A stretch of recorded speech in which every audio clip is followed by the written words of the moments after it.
그러므로 바리새인들도 그가 어떻게 보게 되었는지를 물으니 이르되 그 사람이 진흙을 내 눈에 바르매 내가 씻고 보나이다 하니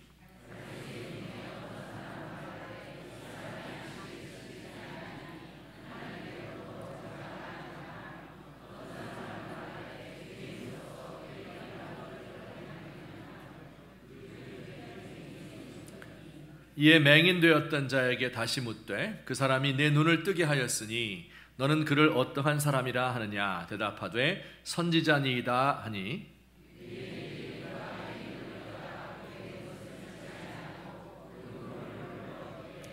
이는 너희 말에 맹인으로 났다 하는 너희 아들이냐 그러면 지금은 어떻게 해서 보느냐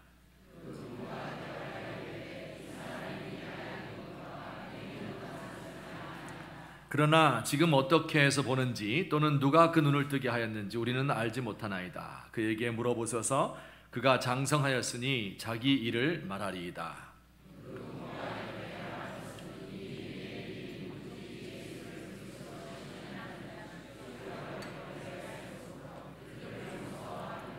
이러므로 그 부모가 말하기를 그가 장성하였으니 그에게 물어보소서 하였더라.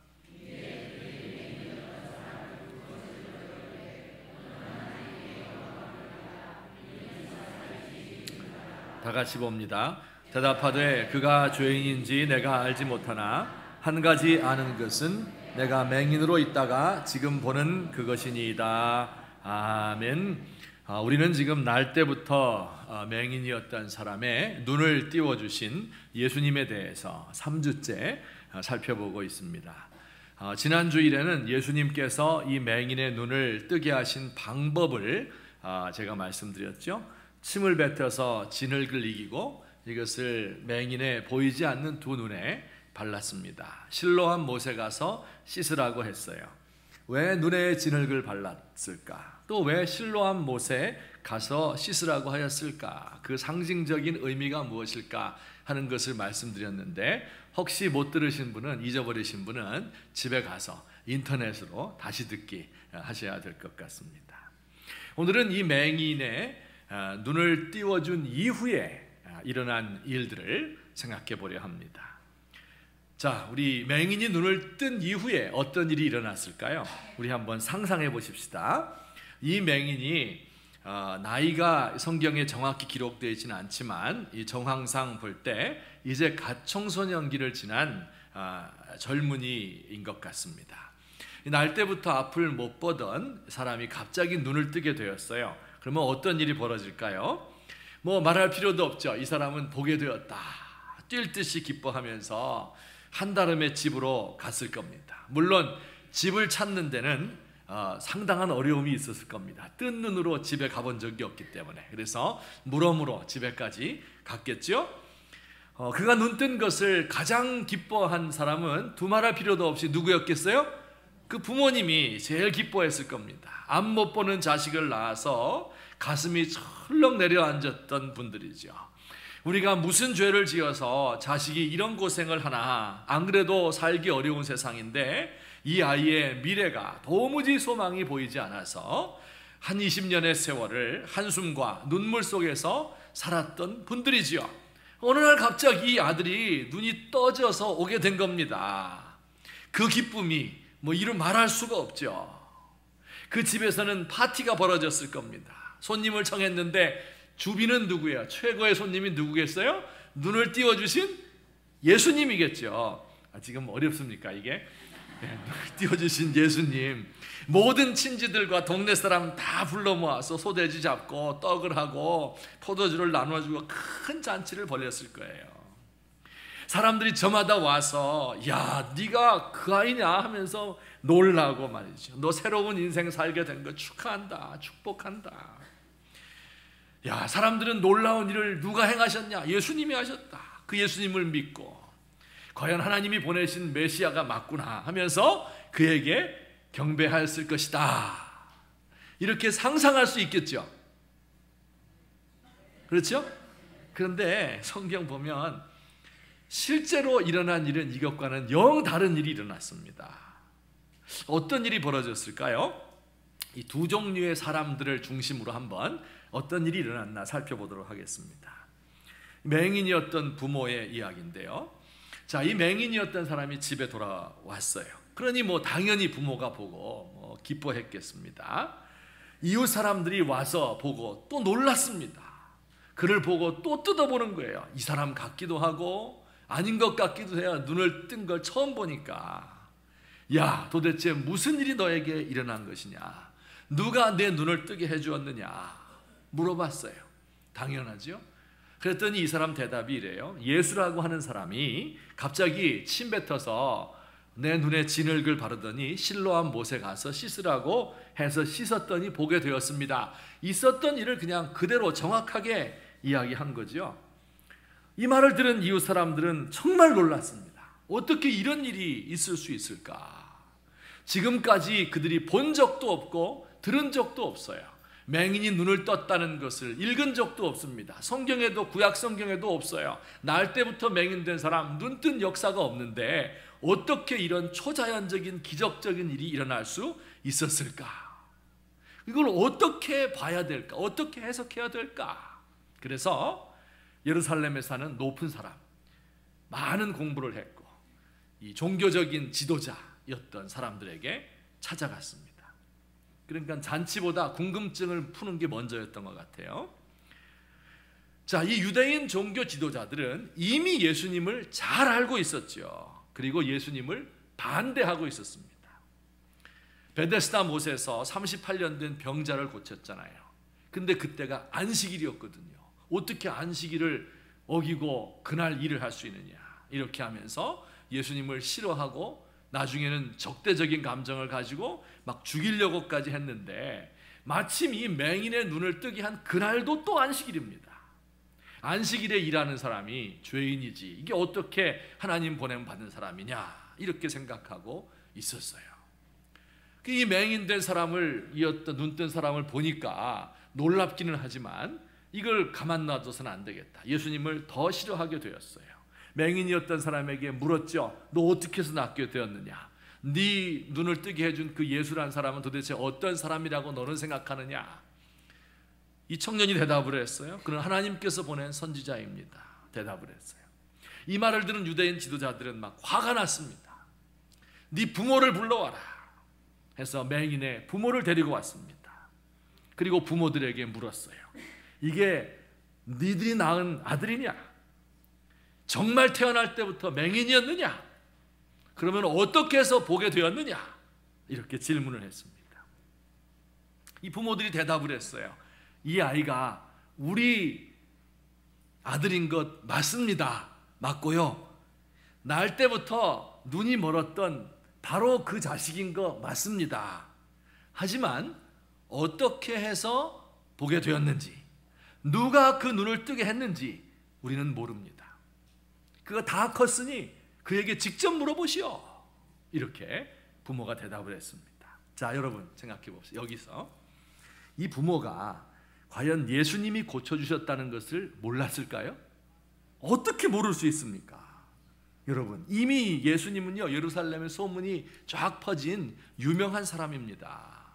그런데 자기 아들이, 날 때부터 눈 멀었던 그 아들이 아까 아침에 나갈 때만 해도 겨우 기어갔는데 이젠 눈을 떠서 뛰어 들어오는 그 아들을 보고 얼마나 궁금했겠어요. 얼마나 신기했겠어요. 물어보고 또 물어보고 수십 번 물어봤겠죠. 누가 고쳐주었느냐? 예수란 사람이요.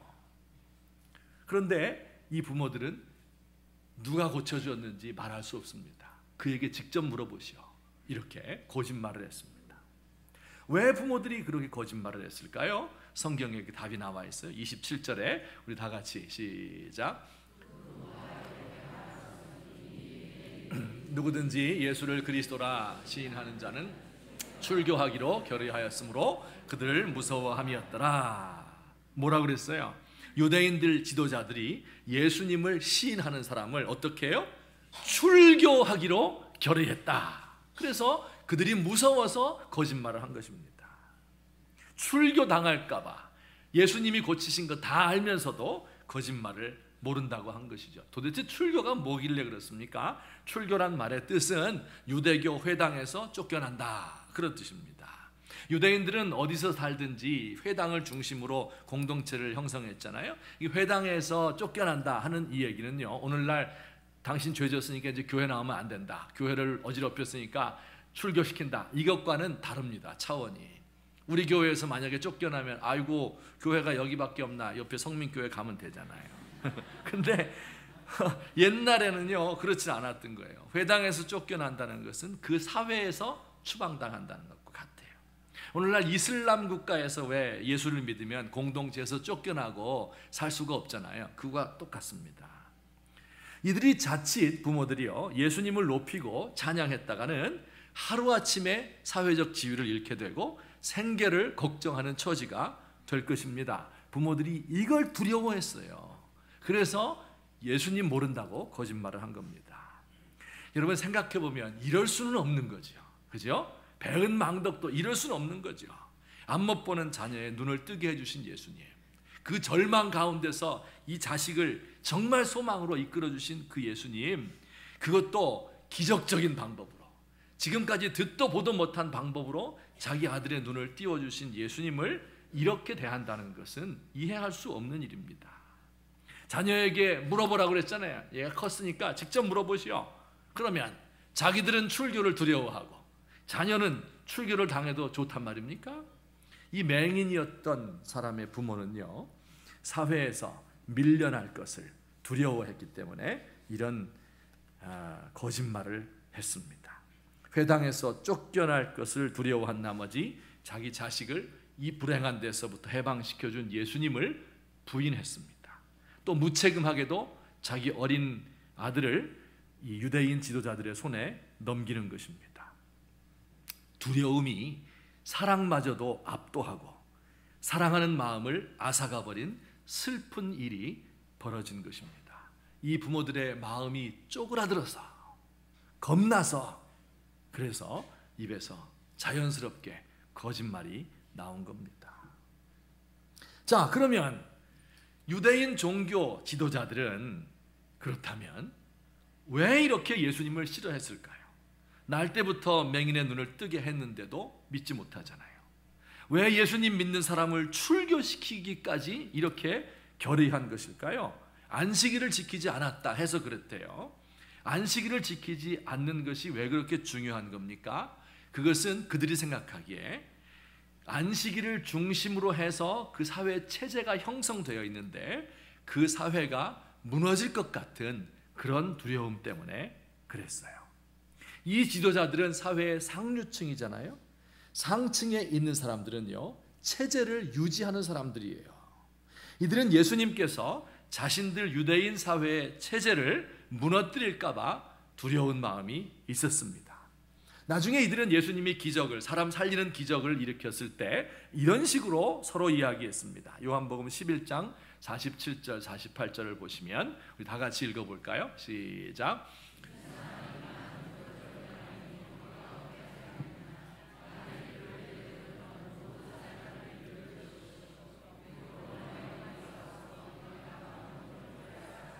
예, 이게 무슨 뜻입니까? 예수님 그냥 두면 모든 사람이 다 쫓을 것이고 로마인들이 쳐들어와서 우리 민족을 말살시켜 버릴 것이다. 여러분, 이들이 정말로 나라가 망할 것을 염려하는 것일까요? 그렇지 않습니다. 한마디로 말해서 자신들이 가지고 있는 기득권을 빼앗길까 봐 예수님을 부정하고 있는 거예요. 체제 유지를 빙자한 기득권 수호라는 겁니다. 여러분, 우리가 북한의 김정은을 보면서 늘 얘기하는 게 뭐예요? 체제 유지잖아요. 그 체제 유지의 실체가 뭡니까? 자기 기득권을 주장하는 겁니다. 이들은 로마로부터 대제사장직을 돈 주고 사서 권력을 누리고 있었는데 그것을 빼앗길까 봐 두려워했어요. 성전을 둘러싼 각종 이권을 독차지하고 있었는데 이것을 빼앗길까 봐 두려워했어요. 바리새인들도 그 체제 속에서 회당을 장악하고 다른 사람들을 겁박하면서 그들로부터 존경심을 얻어내고 있었는데 이것을 빼앗길까 봐 두려워했습니다. 유대인 종교 지도자들은 기득권을 빼앗길 것을 두려워한 사람들입니다. 기득권을 내려놓는다는 것은 정말 어려운 일이죠. 유대인 지도자들이 권력을 얻기 위해서 로마의 황실에 줄을 대고 뇌물 갖다 바치고 전쟁 물자를 바쳤어요. 경쟁을 뚫고 가까스로 얻은 권력입니다. 못된 짓도 많이 했고 많은 피를 흘리기까지 했어요. 어떻게 해서 얻은 건데 이걸 놓을 수 있겠어요? 바리새인들도 인정받기 위해서 공부를 하고 율법을 지키기 위해서 많은 수행을 하고 자기를 억제했잖아요. 그래서 그 지위에 올라갔잖아요. 이걸 어떻게 놓을 수 있겠습니까? 여러분, 지하철 공짜로 탈 수 있는 이거 포기할 수 없잖아요. 아이들 어린이집 무료로 보내는 것도 포기할 수 없잖아요. 일단 얻었는데 이걸 어떻게 버린다는 말이에요. 여러분, 맹인의 부모가 자기 아들의 눈을 뜨게 해준 고마운 분을 모른다고 했던 이유가 뭐라고요? 두려움 때문에. 유대인 지도자들이 예수님 하시는 일을 누가 봐도 하나님 하시는 일인데 그것을 부정한 이유가 뭐라고요? 예수님 죽이려 한 이유가 두려움 때문입니다. 맹인의 부모는 회당에서 쫓겨나고 사회에서 밀려날 것을 두려워하였고, 유대인 지도자들은 기득권을 빼앗길 것을 두려워했습니다. 여러분, 오늘날 우리도 많은 두려움이 있지요. 매달 봉급을 받아 사는 직장인은 언제 구조조정되어 감원될지 모르지요. 두려워합니다. 주택대출금과 자동차 할부금과 고지서 매달 내야 될 것 정해져 있는데 회사 그만둘 것을 두려워하지요. 자영업자들은 언제 동네에 대형 마트가 들어서서 매출액 감소하고 문 닫을지 이것을 두려워합니다. 가난한 사람만 두려워하는 거 아닙니다. 지도층들도, 부자들도, 기업도 다 두려워하고 있습니다. 여러분, 따져보니까 지난 한 10여 년 동안에 문 닫은 대기업들이 얼마나 되나 제가 한번 찾아봤어요. 일부러. 그랬더니 GM, 코닥, 소니, 모토로라, 사브, 샤프, 노키아, 리먼 브라더스, 이름만 들어도 다 아는 다국적 대기업들이 무너진 거예요. 여러분, 우리가 학생 때, 대학생 때 말이에요, 이 소니 워크맨이라고 했어요. 워크맨, 이 들고 다니면서 녹음기 트는 거예요. 야, 그거 가진 친구가 그렇게 부러워서 나 저거 하나 있으면 좋겠다. 그다음 이제 미국 가니까요, 어떤 친구 집에 가니까 소니에서 나온 TV인데 그 꼭대기에 DVD 플레이어 같이 붙어 있는 거예요. 처음 봤습니다.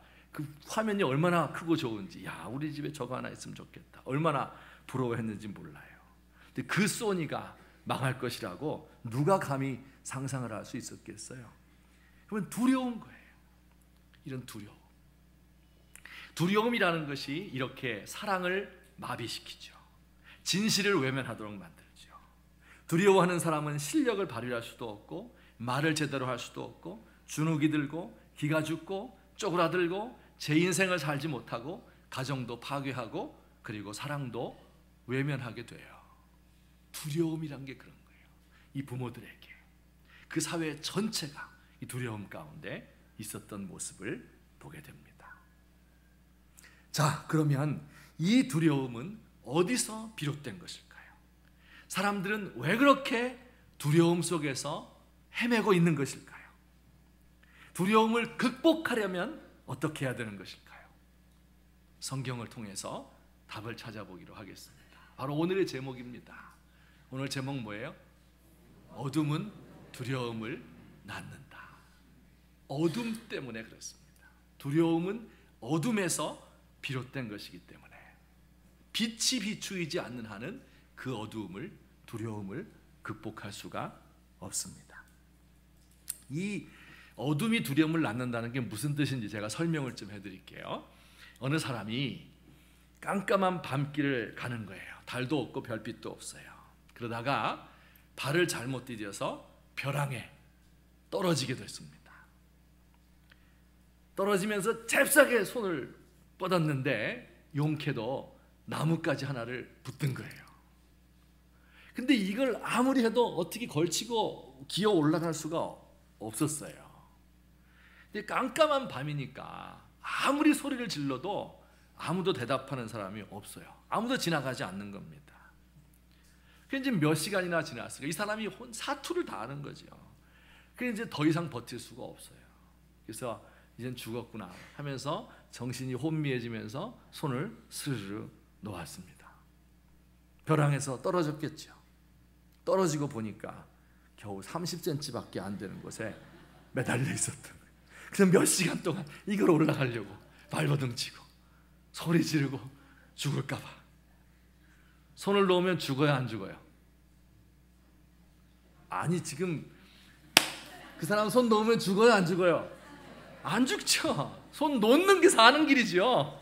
그런데 어두움 때문에 생긴 일이에요. 어두워서. 한 여인이 이 가로등 불이 다 꺼진 깜깜한 밤길을 가고 있어요.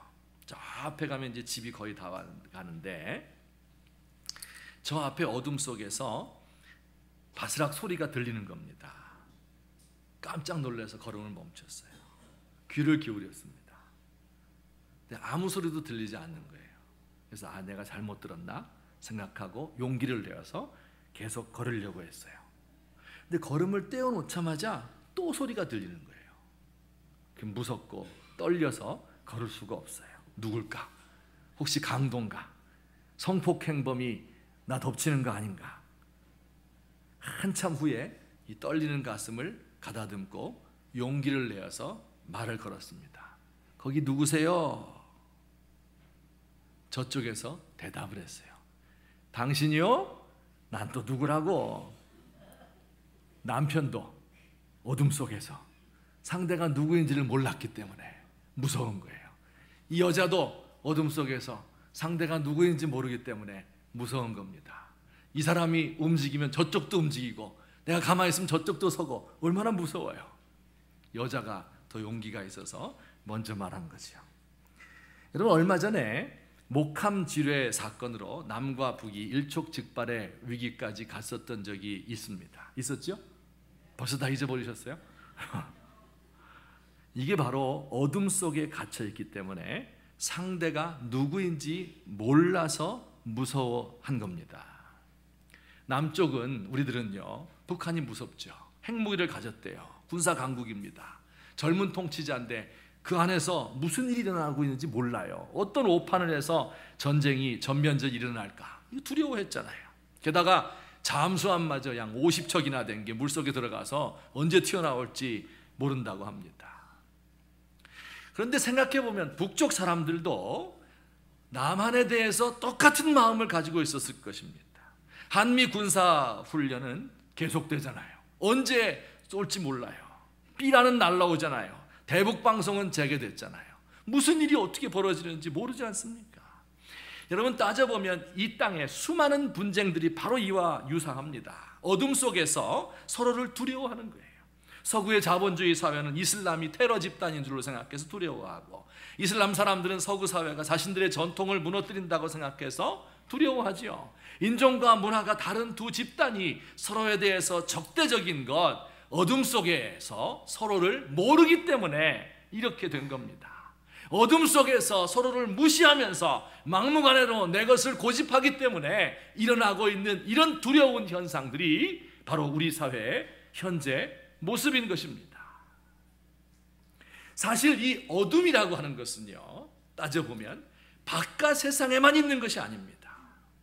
바로 우리 안에, 저와 여러분 안에 어둠의 그림자가 드리워져 있습니다.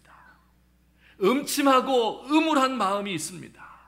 밝고 명랑하게 사는 것이 아니라 우울하고 침울한 마음 자세를 가지고 있습니다. 아마 그것은 과거의 상처로부터 비롯된 것일 수 있습니다. 사람들로부터 버림을 받을 때 우리 마음에 어두운 그림자가 드리워지게 됩니다. 작은 일에 상처받고 자신에 대해서 실망하게 되지요. 어두운 본능적인 욕망이 우리 안에 있어요. 억눌리고 잠재된 욕구, 어두운 것들이 우리의 영혼을 어둡게 만듭니다. 미움과 질투가 솟아납니다. 그래서 우리의 얼굴을 어둡게 만들고 어색한 행동을 하게 만들고 사람들과 관계를 제대로 유지하지 못하게 만듭니다. 여러분, 교회 나와서 만나서 서로 반갑게 악수하고 인사하고 웃는 얼굴로 환하게 대화하고 이렇게 하죠. 그런데 돌아서는 순간에 그 얼굴이 어두운 얼굴로 변하는 경우가 얼마나 많습니까? 내 안에 어두움이 있는 거예요. 만나는 사람에게 어둠을 전파하고 자녀들에게 이것을 물려줍니다. 어둠의 세력에 사로잡힌 사람들의 끝은 죽음입니다. 우리나라 자살률은 OECD 국가 중에 1위이고 전 세계 1위입니다. 월등하게 2위 나라보다 2.5배 더 많습니다. 11년째 빼앗기지 않습니다. 1등을 너무 좋아해서 그런가. 인구 10만 명당 29명이 1년에 죽는다고 해요. 그래서 제가 좀 계산해 보니까 10만 명당 29명, 100만 명이면 290명, 1000만 명이면 2900명, 5천만 명이면 14,000명이 매년 스스로 목숨을 끊습니다. 공부하기 어려워서, 인기를 얻지 못해서, 인생에서 실패했기 때문에 외로워서 자살하는 거예요. 우리 안에 있는 어둠이 이 두려움을 낳는 겁니다. 근데 이 어둠은 우리가 어떻게 할 수 있는 그런 성질의 것이 아니에요. 원래 어둡기 때문에 어떻게 우리가 할 수 있는 성질의 것이 아니에요. 어쩔 수 없는 어둠이에요. 내 속엔 내가 어쩔 수 없는 어둠, 무성한 가시나무 숲 같네. 나도 어쩔 수 없는 이 어둠이 내 마음을 지배하고 우리 사회를 지배하고 있는 거예요.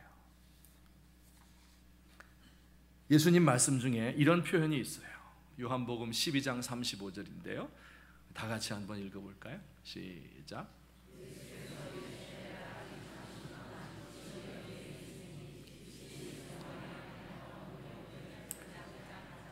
이 중에서요, 어둠에 붙잡히지 않게 하라. 붙잡힌다는 말이 무슨 뜻입니까? 잘 주목해 보세요. 어둠이 우리를 붙잡는데요, 어둠이 덮쳐온다, 그런 뜻입니다.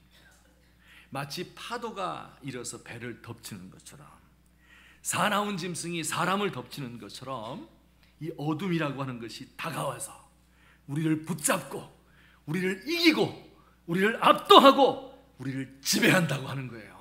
이 어둠이 무슨 세력과 같아요. 짐승과 같아요. 힘을 가지고 있대요. 우리 안에 있는 어둠의 세력도 마찬가지입니다. 이것이 우리를 두려움으로 몰고 가는 겁니다. 사랑하지 못하게 만듭니다. 기득권 내려놓으면 죽는 줄 압니다. 여러분, 우리 마음과 우리 사회에 뒤덮인 어둠, 때로 우리를 엄습해서 우리를 죽음으로 몰아넣는 이 어둠을 어떻게 하면 좋겠습니까? 두려움의 근원이 어두움인데, 이 어둠은 우리 속에 내재해 있기 때문에, 우리 사회에 원래 존재해 있기 때문에 어떻게 할 수 없는, 이길 수 없는 이런 세력인 것입니다.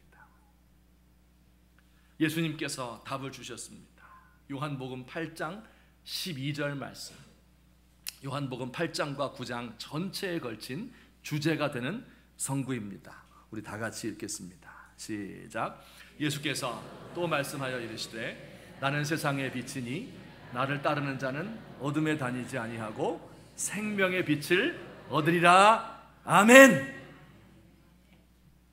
어두움이 내 속에 있고 전 세계가 어두움의 세력 속에 있기 때문에, 그래서 헤매고 있고, 그래서 두렵고, 그래서 놓을 수가 없고, 그래서 서로 적대적일 수밖에 없는 이런 현실, 예수님께서 나는 세상의 빛이다, 나를 따르는 자 어둠에 다니지 아니하고 생명의 빛을 얻을 것이다 말씀하셨습니다. 예수님이 우리를 어떻게 어둠에서 이길 수 있게 해주실까요? 깜깜한 밤에, 오늘 깜깜한 얘기 많이 나오죠.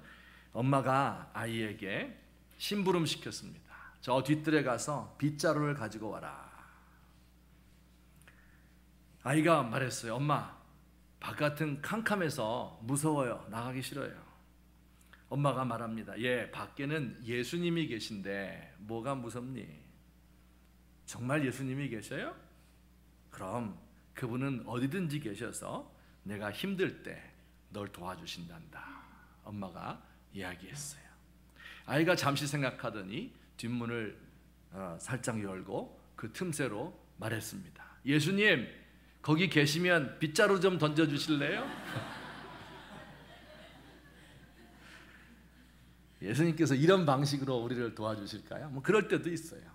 어둠 속에서 문제를 척 해결해 주실 때도 있습니다. 어떻게 도와주실까요? 여러분, 이 맹인을 보세요. 맹인.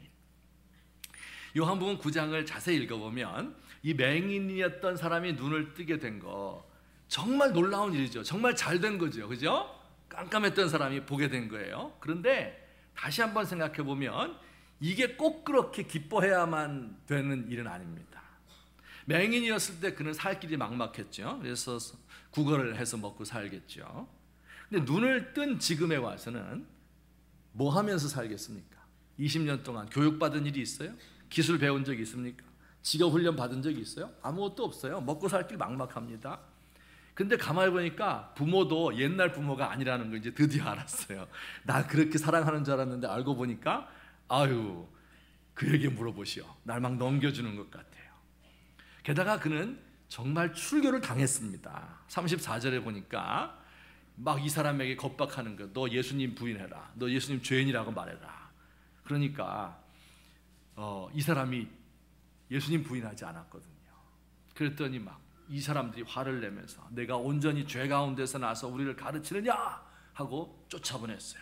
이 말은 회당에서 쫓겨냈다 그런 뜻이에요. 공민권이 박탈당하고 사회에서 따돌림 당한 겁니다. 이 사람 눈 뜬 거는 정말 좋았는데 그 돌아가는 상황이 이 사람에게 결코 유리하게 되는 것이 아니에요. 충분히 이 사람도 계속 두려워할 만한 상황입니다. 하지만 자기에게 예수님을 부인하라고 하는 유대인 지도자들을 향해서 그가 뭐라고 이야기를 합니까? 이게 놀라운 신앙 고백입니다. 25절 우리 다 같이 25절 읽습니다. 시작.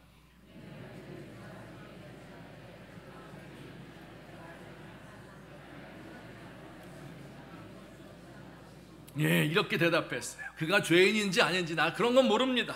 하지만 한 가지 아는 것, one thing I know, 한 가지 이건 분명히 압니다. 과거에 내가 맹인이었지만 I was once blind. 그러나 지금 보고 있습니다. But now I see. 이건 분명한 사실입니다. 자신 있고 담대하게 자신의 신앙을 고백했습니다. 여러분 여기 두려움이 있어요? 두려움 한 점도 없습니다. 예수님이 하나님 보내신 자라고 분명하고 똑똑하게 자신 있게 이야기합니다. 여기 어두운 구석이 있습니까? 없어요. 빛이신 예수님을 만난 것입니다. 여러분 우리 안에 예수님을 모시게 될 때 여러분 예수님께서 약속했잖아요. 내가 세상의 빛이기 때문에 나를 따르는 사람은 생명을 얻게 될 것이다. 생명의 빛을 얻게 될 것이다. 말씀하셨잖아요. 여러분 우리가 하나님께 기도하면서 그 약속을 붙드는 거예요. 하나님 우리 예수님께서 생명의 빛이라고 하셨는데 내 안에는 지금 어두움이 가득합니다. 빛이 있으라고 하신 그분이 생명의 빛이신 그분이 저에게 그 빛을 비추어 주십시오. 이렇게 기도하는 거예요. 그러면요 어느 순간에 예수님의 말씀이 우리 마음을 사로잡게 되고 예수님의 환한 얼굴에서 나오는 빛이 우리의 삶을 조명하게 되고 그때 비로소 우울증과 낙심이 물러나게 되고 소망이 우리 속에서 샘솟게 되는 것입니다. 우리의 본능과 이 욕망에서부터 깜깜하고 어두운 것에서부터 밝은 빛이 비추어져서 해방을 맛보게 되는 것입니다. 과거의 상처가 있는 것들로부터 자유롭게 되는 것입니다. 음침하고 음울한 마음이 없어지고 우리의 표정이 밝아지고 우리의 삶이 밝아지게 되는 것입니다. 여러분 보세요. 출교 당하는 것이 그렇게 무섭습니까? 당한들 뭡니까? 여러분 기득권 놓는 것이 그렇게 힘듭니까? 이거 놓으면 죽을 것 같지요? 환하게 빛이 비추면요 출교 당해봐야 다 무너지는 회당인데 거기서 뭐가 더 있습니까? 예수님을 따라가면 살 길이 열리는 거죠. 나라가 망할 것 같습니까? 예수님 믿어야 안 망하는 거예요. 기득권 유지할 수 있을 것 같아요? 나라가 망해버리는데 이거 된다고 내가 노력한다고 되는 것이 아닙니다. 이것을 놓아버리면 죽을 것 같아도 죽지 않습니다. 이게 예수 믿는 사람, 빛을 받은 사람이에요. 자기 속에 있는 것이 환하게 드러나게 돼요. 세상을 환하게 볼 수 있는 안목이 열리게 되는 것입니다. 이것은 우리가 예수님에게 나오는 모든 사람에게 주어진 하나님의 약속인 것을 믿으시기를 주의 이름으로 축원합니다. 오늘 이 자리에 앉아있는 분들 가운데에서도 그 마음이 어두움으로 가득 차 있는 분들이 있죠. 그림자가 짙게 드리워 있는 분들이 있죠. 두려워하지 마세요. 예수님에게 나아가서 빛이신 주님께서 나에게 빛을 주신다고 약속했으니 얼굴빛을 저에게 비추어 주십시오 기도하는 가운데 우리의 심령이 환하게 되고 우리의 삶이 밝아지게 될 줄 믿습니다. 예수님의 이름으로 축원합니다. 빛으로 살고 빛의 자녀가 되시고 빛의 일을 하시고 어둠의 일을 내어버리시는 주님의 힘으로 그 세력을 제압해 버리시는 저와 여러분 되시기를 예수님의 이름으로 축원합니다. 우리 같이 한번 기도드리겠습니다. 오늘 우리 들은 말씀을 생각하시면서 하나님 앞에 간구합시다. 지금 내 영혼이 어두운 상태에 있는 분들이 있습니까? 나도 어쩔 수 없어. 이 어둠의 세력을 내가 몰아낼 수 없어요. 그래서 예수님께 우리가 간구하는 겁니다.